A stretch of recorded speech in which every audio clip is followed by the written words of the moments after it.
Have you ever been right at the edge of something you've worked toward for months, maybe years, and then watched yourself destroy it, not through bad luck or someone else's interference, but through your own hand? The job interview you oversleep for after a week of perfect preparation, the relationship you blow up the night before moving in together, the creative project you abandon 3 days before the deadline, telling yourself it isn't good enough when you know it is. The timing is never random, it always happens at the threshold. You tell yourself it's self-sabotage, and you're right. But then you diagnose it as laziness, lack of discipline, weakness of will. You promise yourself, next time I'll just try harder. Next time I'll push through. Next time you do the same thing. This is not a failure of willpower. This is not incompetence masked as bad timing. You want success, consciously, desperately, with every rational fiber of your being, and yet something in you ensures you don't reach it. The common interpretation collapses here because if you want it and you're capable of it, what force is strong enough to override both desire and ability? Jung and the object relations theorist W.R.D. Fairbairn gave this force a name, the internal saboteur. Not a metaphor, not a thought pattern you can positive affirmation away.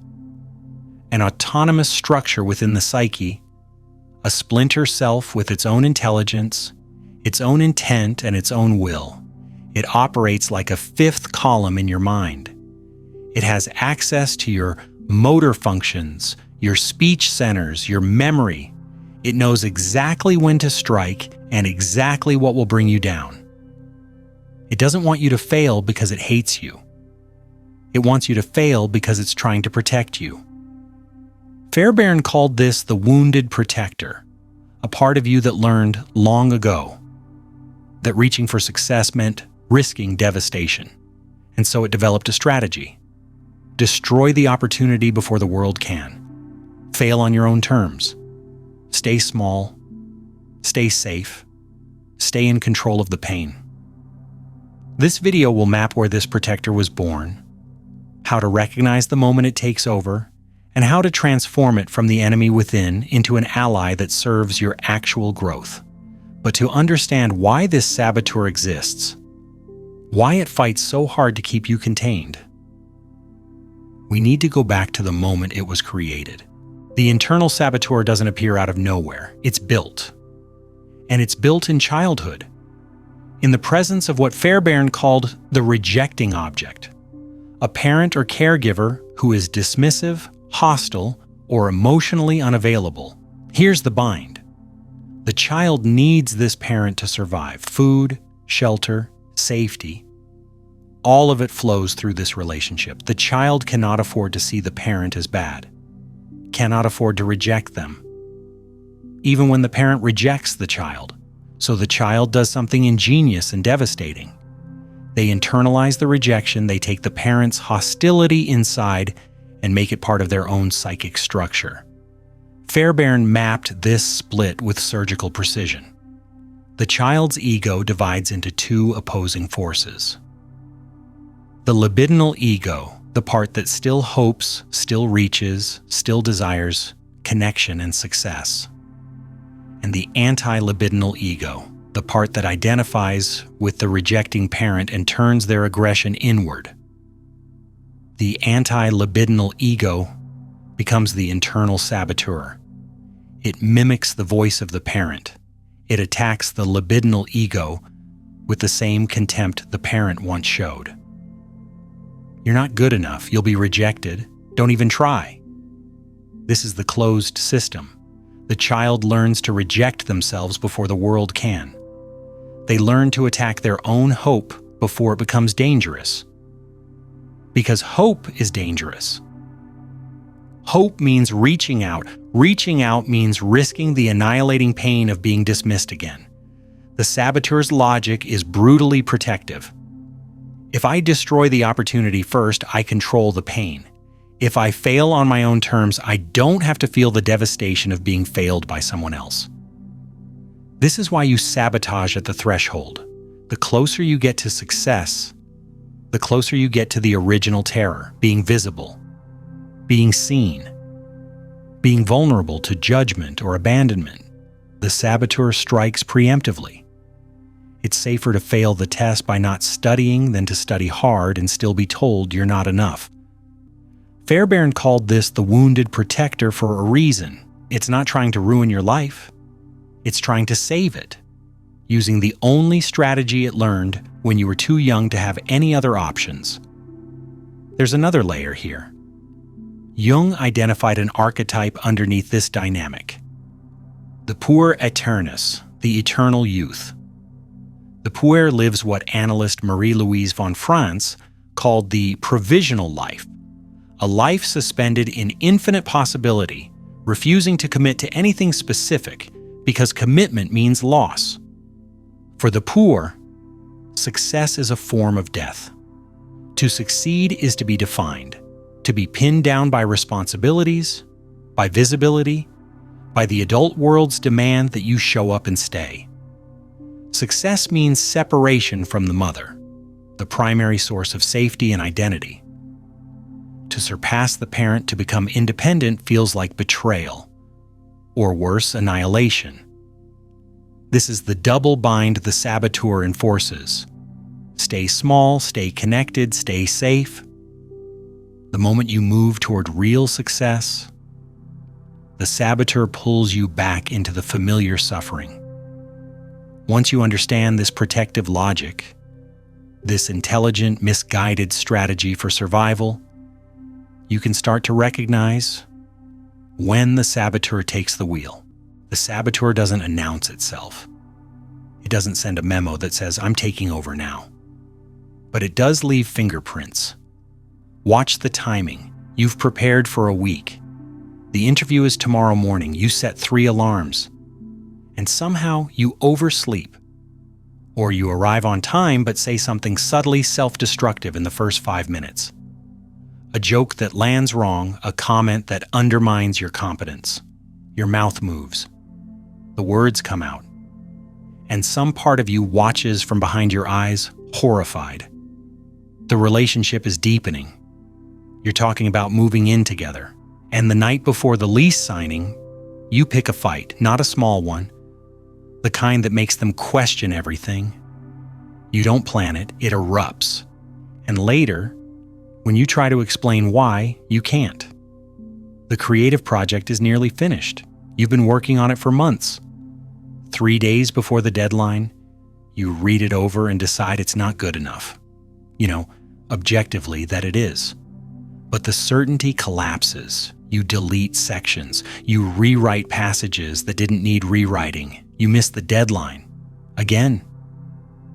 These aren't accidents. These are tactical strikes. The saboteur only moves when you're at the threshold, close enough to success that visibility becomes real. Jung called these moments constellation. A complex, an autonomous fragment of the psyche, activates and takes possession of the ego's functions. It hijacks your motor centers, your speech, your memory. You feel it in your body before your mind catches up. Your chest tightens, your breath gets shallow. There's a fog that rolls in, thick, disorienting. You were clear 5 minutes ago. Now you can't think straight. You feel dissociated, like you're watching yourself from a distance. Not quite present, not quite you. This is the somatic signature of the complex. Your body knows something is operating that isn't your conscious self. Jung described complexes as splinter psyches, fragments with their own will, their own agenda. They don't just influence you, they override you, and they're efficient. A man consciously wants the promotion, but if he carries an inferiority complex rooted in a critical father, that complex constellates the moment he walks into the interview. It drains the energy from his ego, floods his system with anxiety, makes him stumble over answers he knows by heart. The complex succeeds when the ego fails, because the complex exists to prove its own reality. If you succeed, the complex loses its grip. Its narrative dissolves, so it ensures you don't. The question to ask yourself in moments of fog, tightness, dissociation: who's driving the bus right now?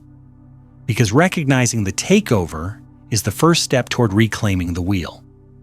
But understanding why the saboteur fights so hard, why success feels not like triumph but like existential danger, requires going deeper still. There's a paradox at the center of self-sabotage. You fear failure. But what terrifies you more, what the saboteur actually protects you from, is success. Psychologist Abraham Maslow named this the Jonah Complex, the fear of one's own greatness, not the fear that you can't do it, the fear of what happens if you do. Success means being seen, being defined, being held accountable. It means you can no longer hide in potential, in the safety of, I could have if only I'd really tried. The puer aeternus, the eternal youth archetype, lives in that provisional space.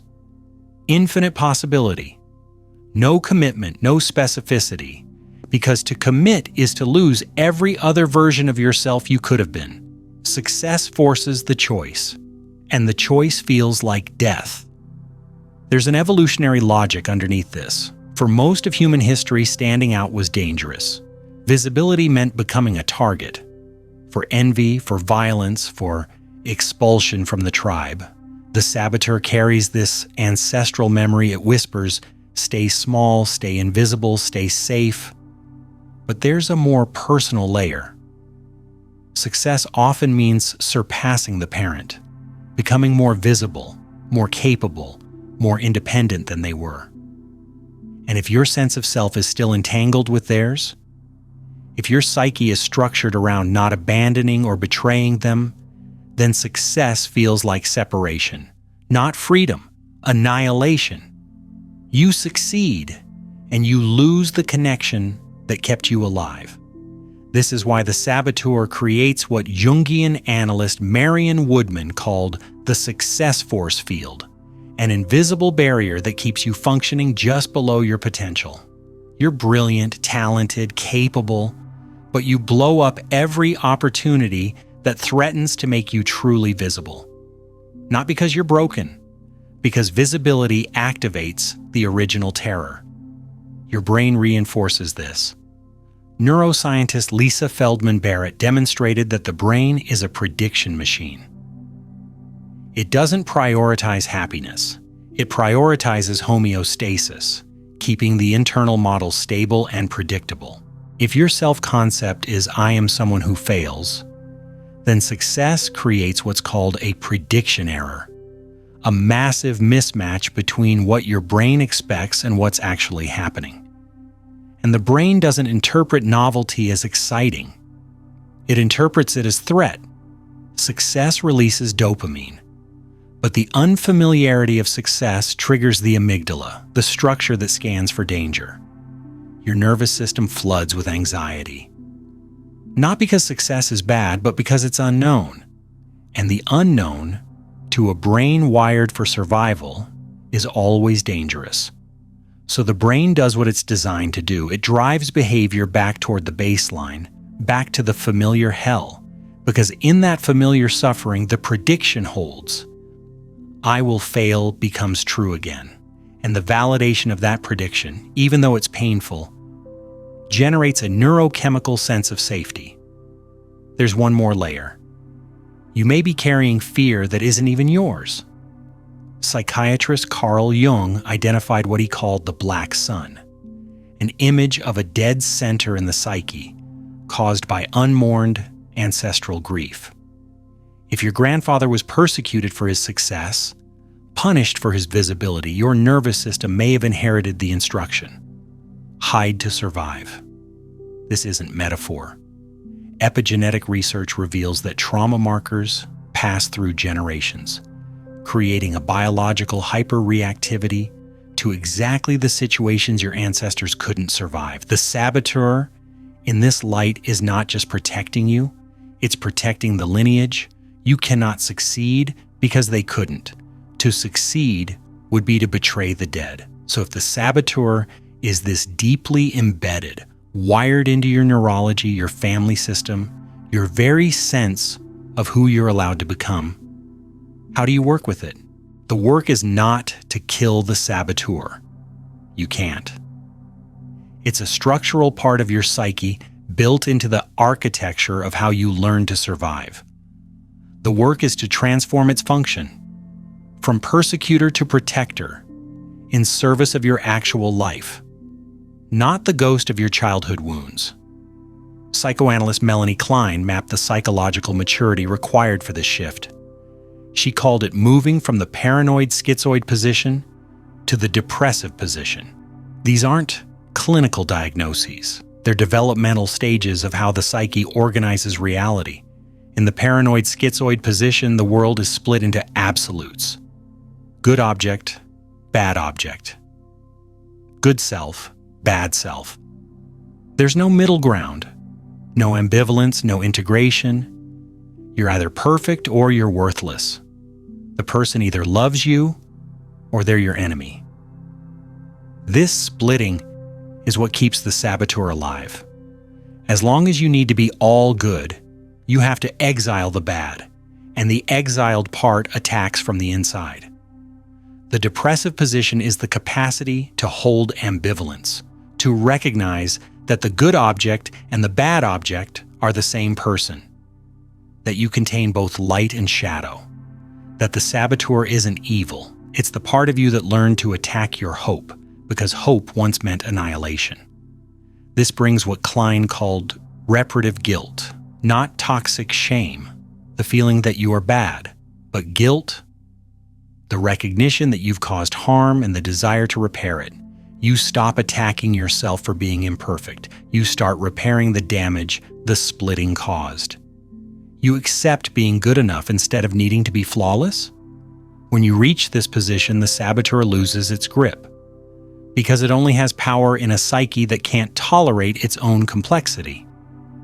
Jung offered a method for this transformation: active imagination, not analyzing the saboteur from a distance, dialoguing with it directly as if it were a living figure standing in front of you. You don't think about it, you speak to it. Close your eyes. Let the saboteur take a form. What does it look like? What does it sound like? Where do you feel it in your body? Let it be specific. A shape, a voice, a sensation in your chest or throat. Then ask, what do you need? What are you protecting me from? And listen. Not with your rational mind, but with the part of you that can hear the answer underneath the aggression. The saboteur speaks in the voice of the rejecting parent, but underneath that voice is a terrified child trying to keep you safe the only way it knows how. The dialogue might go like this. Ego: I want to publish this work. Saboteur: it's not good enough, they'll laugh at you. You'll be exposed. Ego: I hear your fear of humiliation. Thank you for trying to protect me from that, but I'm choosing to share it anyway. How can we make it 10% better without stalling indefinitely? This isn't fighting the saboteur. It's acknowledging its protective intent, then redirecting its energy. Because the qualities of the saboteur, vigilance, aggression, critical precision, aren't inherently destructive. They're only destructive when aimed at your own vitality. Jungian analyst James Hollis observed that every shadow quality is neutral until it's given a target. The prison guard can become the risk manager. The critic can become the editor. The part of you that knows how to destroy can learn to protect what actually matters. This is what Jung called the conjunctio, the union of opposites. Not the excision of the shadow, but its integration. The ego and the shadow form an alliance. The shadow provides the teeth, the energy, the capacity to say no and hold boundaries in the real world. The ego provides the direction, the ethics, the vision of what you're building. This is the shift from inner war to inner peace. Not because the conflict disappears, but because the conflict becomes creative rather than destructive. There's a relational dimension here too. The saboteur was born in relationship, specifically in the presence of a rejecting object that couldn't survive your needs. Psychoanalyst Heinz Kohut discovered that healing requires a corrective emotional experience, being seen, validated, and survived by someone who doesn't retaliate or withdraw when you show them your shadow. In therapy, this happens when the client unconsciously tries to sabotage the relationship, coming late, attacking the therapist, testing whether this person will abandon them too. If the therapist survives without punishing or leaving, the client learns something new, that the object can handle their badness, that they don't have to split themselves to stay connected. This rewires the internal model. You internalize a new object, what Fairbairn called a friendly ego, that can stand up to the saboteur without annihilating it. Integration isn't a single event. It's a daily practice of maintaining the dialogue, recognizing when the saboteur takes over, and redirecting its energy toward what you're actually building. Integration is not a destination you reach and then stop tending. It's a practice. A daily returning to the question, who's driving the bus right now? Start with the body. The saboteur constellates in your nervous system before it reaches your conscious mind. Learn its somatic signature. For most people, it's a tightness in the chest, shallow breathing, a sudden fog that rolls in and obscures clarity you had 5 minutes ago, the feeling of watching yourself from a distance, dissociated, not quite present. When you notice these sensations, pause. Name what's happening. The complex is activating. This isn't you losing control. This is you catching the takeover early, before the saboteur hijacks your speech and motor functions entirely. Then ground. Feet on the floor. Name 5 things you can see. Slow your exhale until it's longer than your inhale.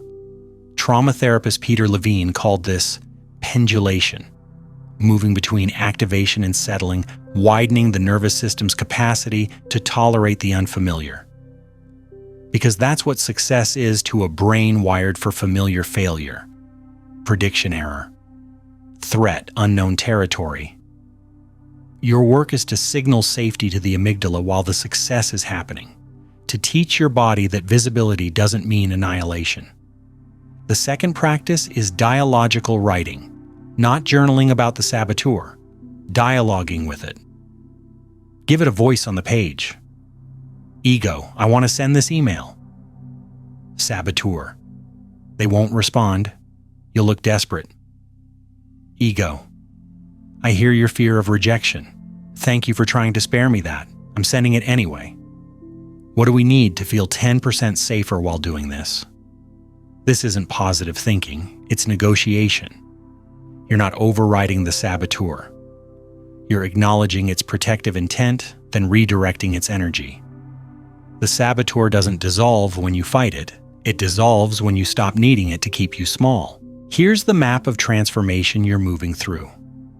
In the unconscious stage, you're possessed. The saboteur runs the show.